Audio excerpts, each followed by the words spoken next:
नमस्कार दोस्तों, DD react के एक और रिएक्शन वीडियो में आपका स्वागत है। मैं हूं आलोक। तो आज जो वीडियो मैं आप लोगों के साथ देखने वाला हूं वो वीडियो है रिबाहा इमरान का, और इस वीडियो का टाइटल है what does Pakistani public want in Pakistan, democracy, autocracy और कम्युनिज्म। तो बड़ा इंटरेस्टिंग टॉपिक है और देखते हैं कि पाकिस्तान के लोगों को एक्चुअल में इसका मतलब पता है और वो चाहते क्या है कि किस तरह की सत्ता उनके ऊपर हो। तो चलिए, आज के मेरे प्रोग्राम का टॉपिक ये है, आज हम पाकिस्तानी आवाम से जानेंगे कि वो अपने मुल्क में कौन से निज़ाम को सबसे ज़्यादा प्रेफर करते हैं, डेमोक्रेसी यानी कि जमहूरियत, दूसरे निज़ाम की अगर बात करें ऑटोक्रेसी, और तीसरे निज़ाम की बात करें कम्युनिज्म। कौन से निज़ाम को सबसे ज़्यादा प्रेफर किया जाता है, आइए पाकिस्तानी आवाम की जाने बढ़ते हैं। मेरे आज के प्रोग्राम का सवाल ये है कि आप अपने मुल्क में कौन से निज़ाम को सबसे ज़्यादा पसंद करते हैं। अगर बात करें हम डेमोक्रेसी की, क्या डेमोक्रेसी आप यानी कि जमहूरियत जो कि इंडिया और यूएसए में, दूसरे निज़ाम की बात करें तो ऑटोक्रेसी जो कि आपको पता है किंग वाला निज़ाम है जो कि सऊदी अरब में है और दुबई में, ठीक है। अगर तीसरी बात करें कम्युनिज़म जो कि चाइना में है, एक पार्टी रूल करती है। आप कौन से सिस्टम को सबसे ज़्यादा प्रेफर करते हैं कि हमारे मुल्क में ये सिस्टम होना चाहिए, और कौन से सिस्टम को सबसे ज़्यादा पसंद करते हैं? डेमोक्रेसी। क्यों? बस अच्छा लगता है कि एक मुल्क में एक तरक्की होनी चाहिए। आपको लगता है कि अब तक पाकिस्तान में अगर डेमोक्रेसी है और मुल्क तरक्की किया है? जी बिल्कुल। Most probably democracy. वाई? देखिए जैसे कि हमारे यहाँ पे मिनॉरिटीज़ भी हैं, ठीक है, and let's be honest, minorities don't get their rights equally, ठीक है। बहुत सारी माइनॉरिटीज़ हैं जो पीछे रह जाती हैं और हमारी जो मेजॉरिटी है वो आगे निकल जाती है, ठीक है। सो वी डेफिनेटली वांट कि माइनॉरिटीज़ को आगे लाया जाए, ठीक है। जैसे मेजॉरिटीज़ हैं हमारी, मुस्लिम कम्युनिटी है हमारी, उसी तरह क्रिश्चियंस भी आगे आएँ, उसी तरह हिंदू भी आगे आएँ। वो भी हमारे मुल्क का एक बहुत इंपॉर्टेंट पार्ट है, हमारे झंडे का वाइट हिस्सा उनका है, ठीक है। तो why not they should be able to be there, ठीक है। I am such kind of secular person कि मैं तो चाहती हूँ कि हमारा झंडे का जो ग्रीन और वाइट पार्ट है ना, I want it half half, ठीक है।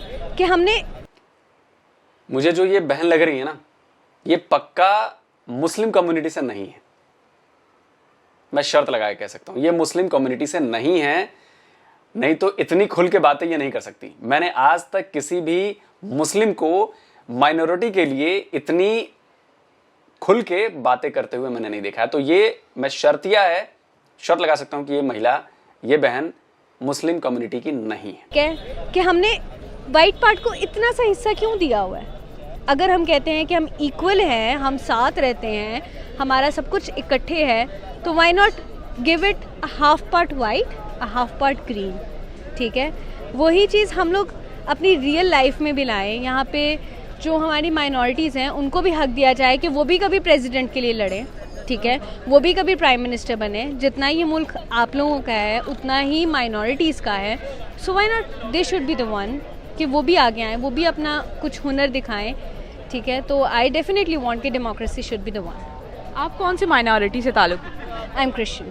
ओके, तो आपको लगता है कि पाकिस्तान में माइनॉरिटीज़ उनके हक दिए जाते हैं? नहीं। आपको ऐसा क्यों लगता है? क्योंकि बहुत सी जगह पे मैंने खुद ये पर्सनली फील किया है और एक्सपीरियंस किया है कि sometimes you don't get the equal chance, ठीक है। Sometimes there are kind of racism कि आपको क्रिश्चियन समझ के पीछे कर दिया जाता है। बहुत लोग आपके साथ डायरेक्ट रेसिज्म करते हैं, ठीक है। I have experienced it for my whole life. Like I am right now, I am 24 में पता नहीं कितनी दफ़ा मैं रेसिज्म झेल चुकी हूँ। So sometimes it feels very hurtful, पर आदत हो जाती है आपको लगता है कि यार अब हो गई ये, ठीक है। तो इस चीज़ को एक नॉर्मलाइज नहीं होना चाहिए, रेसिज्म को कम होना चाहिए। नॉर्मल ह्यूमंस हैं हम लोग, नॉर्मल हैं बिल्कुल, जैसे क्रिश्चियंस हैं वैसे मुस्लिम हैं, बट इक्वल नहीं होता। यानी कि आप इस मुल्क में डेमोक्रेसी को सबसे ज़्यादा प्रेफर कर रही हैं? बिल्कुल बिल्कुल बिल्कुल। और आपको लगता है कि उसके आने के बाद बहुत ज़्यादा हमारा मुल्क प्रोग्रेस करने लग जाएगा? मुल्क प्रोग्रेस, देखिए, that depends on how you deal with the democracy, ठीक है। अगर आप डेमोक्रेसी लाते हैं और इक्वल होता है सब कुछ, ठीक है, पर फिर भी आप कहीं ना कहीं वही पुरानी हरकतों पे रहेंगे तो फिर ऑब्वियसली प्रोग्रेस तो नहीं करेगा, बट हाँ at some point they must be a progress, क्योंकि आप फिर सबको इक्वल राइट दे रहे हैं, सब खुश हैं, सब सेटिस्फाइड हैं, सबको इक्वल राइट्स मिल रहे हैं, औरतों को अपने हकूक़ मिलेंगे, क्रिश्चियंस को अपने हकूक़ मिलेंगे, मुसलमान अपने हकूक़ पे हैं, तो फिर आई एम वेरी श्योर कि प्रोग्रेस होगी, क्योंकि सब फिर खुशी के साथ काम करेंगे, नॉट बिकॉज कि मजबूरी है, क्या हो सकता है, क्या करना है, ऐसे है वैसे है, फिर इक्वल चीज़ आएगी। आप देखिए पाकिस्तान में भी डेमोक्रेसी है, आपको क्या लगता है कि पाकिस्तान में जब से डेमोक्रेसी आई है पाकिस्तान में प्रोग्रेस हुई है? पाकिस्तान में प्रोग्रेस होती ना तो अभी तक हमारा बड़ा कुछ आगे जा चुका होता है और हम इतनी अंडर डेवलप्ड कंट्री ना होते हैं। हम लोग एक ब्रॉड माइंडेड होते हैं। बिल्कुल, हम ब्रॉड माइंडेड होते हैं, हम एक्सेप्ट करना सीखते हैं। आई डोंट नो कि ये डेमोक्रेसी कहाँ है और किसको फील हो रही है, मुझे तो नहीं फील हो रही फॉर श्योर, ठीक है, और मेरे जैसे कहीं क्रिश्चियंस और कहीं माइनॉरिटीज़ को ये चीज़ फील नहीं होती है। तो आई थिंक अभी तो हमारा मुल्क, sorry very sorry, but right now it's a fail, to me it's a fail. But वही बात आ जाती है, मुल्क है, मोहब्बत तो है, मोहब्बत रहेगी भी जैसा भी है, but there should be some changes, there should be definitely bigger changes we need कि डेमोक्रेसी फिर आगे आएगी। अच्छा नबूवत, आपने जैसे कहा कि माइनॉरिटीज़ को पाकिस्तान में उनके हकूक़ राइट नहीं दिए जाते, आप कोई एक ऐसी एग्जांपल बताएं जिसमें पाकिस्तान, जैसे आपको लगा हो कि डिफरेंट माइनॉरिटीज़ अनकम्प्लीट हैं, उनको उनका हक नहीं दिया जाता या फिर उनको प्रॉब्लम फेस करनी पड़ती है, कोई एग्जांपल दें। अच्छा, सबसे पहले तो सबसे बड़ा प्रॉब्लम और सबसे मेजर फोर्सफुली कन्वर्जन, ठीक है, लड़कियों को, यंग लड़कियों को, चाहे वो हिंदू हो, चाहे वो मुसलमान हो, चाहे वो क्रिश्चियन हो, आप फोर्सफुली किसी का दीन नहीं बदलवा सकते, ऐसा ही है, ठीक है, ऐसा ही है, और आपका पर्सनल मैटर, बिल्कुल ये आपका पर्सनल मैटर है, खुदा आपका अपना है, ठीक है, और खुदा के ईमान, साथ आपका एग्जैक्टली आपका ईमान अपना है, ठीक है। उसी तरह हमारे पाकिस्तान में कितनी लड़कियां हैं जिनको फोर्सफुली कन्वर्ट किया जाता है, एंड वो क्रिश्चियन होती हैं या हिंदू होती हैं, उनको मुसलमान किया जाता है और फिर उनसे शादियां की जाती हैं, they get raped, they get murdered, honour killing, ये सब कुछ क्या है? This is all a part of not getting equal rights, ठीक है। सबसे बड़ा मेन इशू ये है कि फोर्सफुली कन्वर्जन नहीं होनी चाहिए, ठीक है। जो जी रहा है वैसे जी रहा है। आपके साथ कभी ऐसा वाक़या हुआ है? मेरे साथ अल्हम्दुलिल्लाह, like being a Christian I still say अल्हम्दुलिल्लाह, मेरे साथ ऐसा कभी कुछ नहीं हुआ, ठीक है। मेरे साथ ऐसा कभी कुछ हुआ नहीं क्योंकि मैं ऐसा कुछ होने नहीं देती हूँ, ठीक है।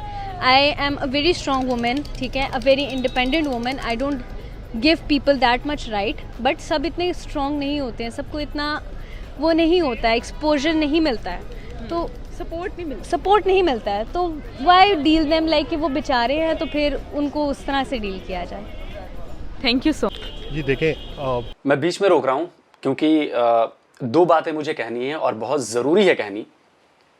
सबसे पहले मैं ये कहना चाहूँगा कि ये जो बहन थी, क्रिश्चियन बहन जो थी, इन्होंने जिस निर्भीकता से, जिस बिना डरे बिना खौफ के जो बातें अपनी रखी इन्होंने, वो दर्शा रहा है कि वहाँ पे हालात कैसे हैं, और ये भी दर्शा रहा है कि ये बहुत ही समझदार बहन थी और इन्होंने चीज़ों को बहुत करीब से देखा है, और इन्होंने ये जानते हुए कि ये YouTube पे जाएगा, दुनिया भर में देखा जाएगा, भारत के लोग भी देखेंगे, भारत के लोग इस पर रिएक्ट करेंगे, और उसके बावजूद इन्होंने अपनी बात बहुत पुख्ता तरीके से रखी है और सच रखा है, सच बोला है। तो इनके लिए तो भैया सल्यूट है, सल्यूट बनता है। दूसरा सल्यूट रिबाहा के लिए भी बनता है।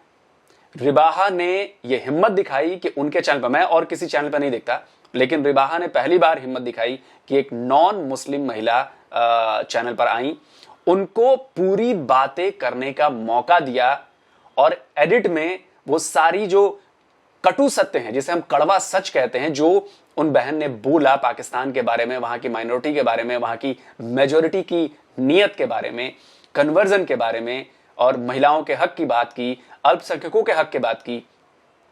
और किसी वीडियो में आज तक मैंने नहीं देखा कि किसी ने कहा हो कि मैं माइनॉरिटी से हूं और मुझे भी पीएम बनने का शौक है, मुझे भी राष्ट्रपति बनने का शौक है पाकिस्तान में, और वहां का संविधान ऐसी इजाजत नहीं देता। तो उन्होंने अपना दुख अपनी पीड़ा जो है वो बयान कर दी है और रिबाहा ने उस पूरी बात को बिना काटे बिना एडिट किए सामने लेकर आई है। रिबाहा, अगर आप मेरा ये रिएक्शन देख रही हैं तो मैं आपको सैल्यूट करता हूं और मुझे उम्मीद है कि आप आगे भी ऐसे बोल्ड स्टेप्स उठाती रहेंगी, क्योंकि मुझे आप भी एक बहुत ही सच और खुददारी वाली महिला आप नजर आती हैं। तो ऐसा करते रहिए, क्योंकि मजलूमों की आवाज उठाना बहुत ही नेक काम है। तो ऊपर वाला भी देखेगा इसको जरूर। और आगे देखते हैं कि आगे वीडियो में क्या है। 74 ईयर्स ऑलमोस्ट हो गए हमारे आज़ादी को, और आपके सामने है कि डेमोक्रेसी जो है ना, अभी तक लोग उससे ना सेटिस्फाइड है, ना उस तरह से प्रोग्रेस कर रहे हैं जिस तरह करने चाहिए। दूसरी बात किंगडम की है, तो वो भी आपके सामने है, क्योंकि यहाँ पे अगर आप किसी को किंगडम की तरफ लेके जाएंगे, that will take almost 200 to 300 years, जो उनकी हिस्ट्री है ऑलरेडी, जो वहाँ पे बाकी ममालिक में आ रही हैं। तो आई थिंक जो कम्युनिज़म है उसको अगर हम लिंक कर दें, मतलब इस्लाम के साथ, क्योंकि इस्लाम नो डाउट वो हमारा मुल्क बना ही उस नाम पे है, और मेजॉरिटी जो है अल्हम्दुलिल्लाह हम कम्युनिज्म भी इस्लाम की तरफ। हे भगवान भैया, मजहब से बाहर निकलिए, मजहब से बाहर भी बड़ी दुनिया है। मजहब मानिए, किसी ने रोका नहीं है, आपका वो खुद का है, प्रैक्टिस कीजिए, आप करिए जो करना है। लेकिन अब क्या कहूं मैं कि उसको हर जगह मत घुसाइए। अगर आपको देश में विकास चाहिए, आपको अपना देश फलता फूलता चाहिए, तो भाई इस मजहब को एक किनारे रखना होगा, सबको साथ लेकर चलना होगा। जैसे कि वो बहन ने कहा, सबको साथ लेकर चलेंगे, खुश मन से काम करेंगे तो देश प्रगति करेगा, विकसित होगा। सारे मुसलमान हैं, कलमा पढ़ के निज़ाम वो वाला हो, क्योंकि उसमें ज़्यादातर चीज़ें ऐसी हैं जो कि इस्लाम के अंदर भी हैं। उसके साथ एक तो ये है कि जस्टिस होगा, लोगों की ज़िंदगी आसान होगी, और मेरे ख्याल में पाकिस्तान तरक्की करेगा, क्योंकि अभी तक हमें वो कुछ मिला नहीं है जिसके लोग ख्वाहिश कर रहे हैं। आप देखें, हर एक बंदा जो है ना वो परेशान है, हर एक बंदा एक प्रॉब्लम के अंदर है। तो मेरे ख्याल में जो सबसे बेस्ट होगा वो वही कम्युनिज्म जो है वही होगा। कम्युनिज्म यानी कि आप ना तो डेमोक्रेसी को पसंद कर रहे हैं, ना ऑटोग्राफी को पसंद कर रहे हैं, कम्युनिज्म को पसंद कर रहे हैं। देखिए, आपके सामने है ना, पसंद करना तो इटसेल्फ ठीक है, लेकिन उसके रिजल्ट्स आने चाहिए, लोगों की लाइफ जो है ना वो बेहतर होनी चाहिए। लेकिन आपके सामने किसी की ज़िंदगी जो है ना, आप देखें 95% जो लोग हैं दे आर इन ट्रबल। तो उसको हल करने के लिए जो है ना, वो पैसे के जो डिवीज़न है या जो पैसा है वो लोगों के पास इस तरह का इक्वल हो, ताकि आम जो बंदा है, जो ऑलरेडी हमारे अभी प्राइम मिनिस्टर भी कहते हैं कि हमारे 40-45% लोग जो हैं वो गुर्बत की लकीर से भी नीचे हैं, पर कैपिटा देके हमारे मुल्क का वो एक ऐसा ही हल है जिसकी। देख लो भाइयों, जो मुझे कमेंट में कहते हो ना कि गुर्बत है, भारत में बहुत गुर्बत है, भारत में गुर्बत है, अपने बंदे का सोच लो। पीएम ने कहा है कि 45% जनता आपकी गुर्बत में है। 45%, आप समझ रहे हो? 20 करोड़ में से अगर 9 करोड़ लोग चले आए गुर्बत के नीचे, तो आपके लिए शर्म की बात है। आप हमारे यहाँ कहते हो, हमारे यहाँ जाके देखो 130 करोड़ में कितने परसेंट है, देख लेना आप। इस वजह से हम जो है ना अपने मुल्क को बेहतर बना सकते हैं। सर, आप कम्युनिज्म को क्यों इतना मतलब प्रेफर कर रहे हैं? देखिए, वो बेस्ट करते हैं चीज़ों को ज़्यादातर जस्टिस पे। आपके सामने आप चाइना को देखें, इवन आप रशिया को देखें, बाकी कुछ ऐसे ममालिक हैं उनके अंदर आप देखें, तो उनमें लोगों के सामने है, क्योंकि वो इंसाफ जो है ना लोगों को बड़ा जल्दी मिलता है, और वो जस्टिस बेस्ड है। जस्टिस होगी सारी चीज़ों, क्योंकि पॉलिटिकल पार्टीज जो है ना वो अपने मफादात के लिए तो सब कुछ करती हैं। अभी तक हमने सबको आजमा लिया, मेरे ख्याल में अब कोई ऑप्शन हमारे पास है नहीं। लोगों के सामने उनको वो कुछ मिला नहीं है जो जिसकी वो एक्सपेक्टेशन कर रहे हैं। तो I think personally that communism जो है वो सबसे बेस्ट ही होगा। 3 किस्म के सिस्टम अभी आपने जिक्र किया, जैसे कि कम्युनिज्म है जो कि चाइना में है, जहाँ पर सिर्फ एक पार्टी रूल करती है, जबकि सऊदी अरब की अगर बात की जाए तो सऊदी अरब जो है वहाँ पर जो है वो एक मतलब लाइक बादशाहत सी है, कि मतलब एक बादशाह है और वही रूल करेगा, वही, और कितने सदियों से जो है वही एक जमात है जो मतलब एक पूरी फैमिली है जो रूल कर रही है। जबकि अगर देखा जाए तो हमारे यहाँ अमेरिका में और बहुत सारे मुल्कों के अंदर जो है वो आपको नज़र आता है कि जमहूरियत और डेमोक्रेसी। और अगर आप डेमोक्रेसी की बात करें तो मैं तो बड़ा पसंद करती हूँ डेमोक्रेसी को। वैसे तो खैर इस वक्त जो इमरान खान साहब की हुकूमत है वो मेरी बड़ी पसंदीदा हुकूमत है, मेरा खुद ताल्लुक जो है वो PTI से है। लेकिन जो भी किसी की कोई बुरी चीज़ होती है, अच्छी चीज़ होती है, वो तो हम उसको कंडेम नहीं कर सकते। उनकी भी बहुत सारी चीज़ें बुरी हैं और अच्छी भी हैं, लेकिन मैं फिर भी यही पसंद करती हूँ कि जब उनको लोगों ने इलेक्ट किया और इलेक्ट करके लेके आए हैं तो ऐसी ही कोई पार्टी आनी चाहिए। और मुल्क के अंदर अगर अभी जमहूरियत है तो आगे से भी मैं कभी पसंद नहीं करती हूँ कि फ़ौज आए। फ़ौज का काम होता है कि वो सरहदों पे रहे, वो हुकूमत करे, तो ये अच्छा नहीं लगता। तो बेस्ट तो हमारे मुल्क के लिए यही है। इससे कोई भी मुल्क जो है ना वो फलता फूलता है, आगे जाता है। अगर आप तरक्की की बात करें ना तो तरक्की हमेशा उन मुल्कों में ही आपको देखने में नज़र आएगी जहाँ पर डेमोक्रेसी है, जमहूरियत है। लोग अपनी पसंद से अपने लीडर का इंतखाब करें, अपनी पार्टी का इंतखाब करें, तो हमेशा यही अच्छा होता है। जिस तरह आपने कहा कि डेमोक्रेसी होनी चाहिए जिससे मुल्क जो है वो तरक्की करता है, और अमूमन सुनने में भी यही आता है कि डेमोक्रेसी हो तो आपका मुल्क जल्दी तरक्की करता है और तरक्की की राहों पे गामजन होता है। लेकिन आपको क्या नज़र आता है कि हमारे मुल्क में भी जमहूरियत है और डेमोक्रेसी है, लेकिन उसके बावजूद आपको नज़र आ रहा है कि कितनी प्रोग्रेस आपको देखने को मिली है? अच्छा, इसमें आप एक ही चीज़ ये कह सकते हैं, देखिए ये तो एक हमेशा से फंडामेंटल रूल रहा है कि डेमोक्रेसी के ज़माने में आपको तरक्की देखने में आती है। अभी सबसे बड़ी जो प्रॉब्लम है वो ये है कि आपने कहा कि तरक्की हो रही है कि नहीं हो रही है। तो जब आप मुस्तकिल IMF से कर्जे लेते रहेंगे, जैसे कि हमारी पिछली गवर्नमेंट लेती रही हैं, तो पहले सोचना चाहिए था ना लोगों को। लोगों ने उस वक्त इतराज़ नहीं किया कि जी PMLN की गवर्नमेंट है और वो कर्जे ले रही है, वो मुल्क का बेड़ा गर्क कर रही है, तो उस पर कोई नहीं बोला। तो अब तो उसके आफ्टर इफेक्ट्स हैं, आपको भुगतने पड़ेंगे। तरक्की तो बड़ी दूर की बात, अभी तो आप मेरे ख्याल में वो पैसे ही दे दें जो आपने कर्जे के लिए में, और उस पर सूद फिर सूद, तो हम उसमें ही फंसते जा रहे हैं। तरक्की बहुत दूर रह गई है। कौमी ख़जाना खाली है, देने के लिए कुछ नहीं है। मेरे ख्याल में इमरान खान साहब को गवर्नमेंट जो है ना वो लेनी नहीं चाहिए थी इस वक्त। कोई भी गवर्नमेंट आती वैसे ही फंसती। तो मेरे ख्याल में अच्छा, एक चीज मैं कहना चाहूंगा, इन्होंने खुद को बता दिया कि मैं PTI से ताल्लुक रखती हूं। पिछली सरकारों ने लोन लिया ये भी बता दिया, लेकिन ये नहीं बता रही हैं कि इमरान खान ने कितना लोन लिया। अभी पिछले हफ्ते ही IMF से लोन लिया है और कहां से लोन लिया है, चाइना से लोन लिया है। नवाज शरीफ के टाइम पर जितना कर्जा एक पाकिस्तानी के ऊपर था, उससे डबल कर्जा हो गया है इतने ही दिन में, जो इमरान खान लोन पर लेकर सरकार चला रहे हैं। और देखिए, इन्होंने साफ गायब करके झूठ बोल गई। आप देखते हैं ऐसे होती है पॉलिटिक्स, सामने नहीं आने देते। अब बताइए, अब यहां पे पता नहीं रिभा को पता है कि नहीं पता है, वो काउंटर क्वेश्चन करना चाहिए कि भाई इमरान खान ने भी तो लोन लिया, इमरान खान ने तो कर्जा और बढ़ा दिया है। तरक्की थोड़ी सी इसीलिए रुक गई है, हो ही नहीं रही है। तो आपने वो देखा कि जिस तरह वज़ीर आज़म इमरान खान साहब ने पहले दावे की कि हम कोई कर्ज़े नहीं लेंगे, लेकिन फिर ऐसा यू टर्न आया कि उन्होंने कर्ज़े भी लिए और काफ़ी मुश्किलात का भी लोगों को सामना करना पड़ा। और आपको पता है डॉलर की कीमत भी बढ़ गई है, महंगाई जिस तरीके से बढ़ रही है।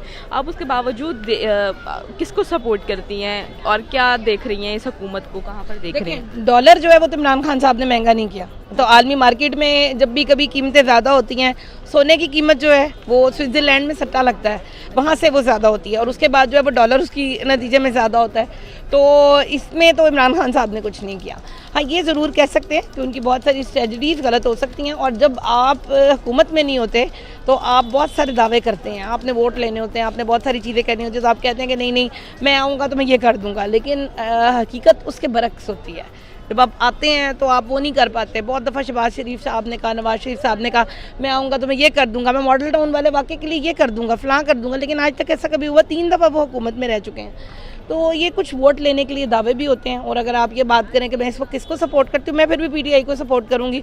और मैं यही कहना चाहूँगी कि बड़ी एफर्ट के बाद इमरान खान साहब जो हैं वो इस जगह पर आए हैं, तो उनको मेरे ख्याल में एक चांस देना चाहिए। उनको अपने पूरे 5 साल कंप्लीट करने चाहिए। मैं तो कहती हूँ 5 क्या 10 साल आएँ। जी, तो व्यूवर्स, आपने पाकिस्तानी आवाम की राय तो जानी। इसी के साथ अपनी मेज़बान रिबाह इमरान को दीजिए इजाज़त, और जाने से पहले मेरे चैनल को ज़रूर सब्सक्राइब कीजिए, वीडियो को ज़रूर लाइक कीजिए। Thank you so much. तो वीडियो हो गया ख़त्म।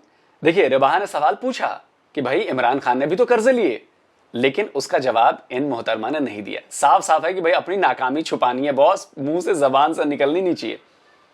आपने देखा कितनी सफाई से वो सवाल गोल कर गई कि भाई नहीं ये तो ऐसा होता है और वैसा होता है, ऐसा होता है, दाएं बाएं दाएं बाएं दाएं बाएं। जो सवाल पूछा गया उसका जवाब नहीं दिया उन्होंने कि इमरान ने भी यू टर्न लिया, इमरान ने भी कर्जा लिया, ये जवाब नहीं दिया।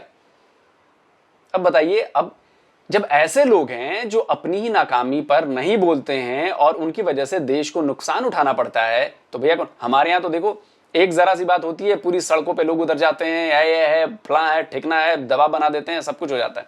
वहां पे कुछ नहीं होता। और रही बात कह रही थी कि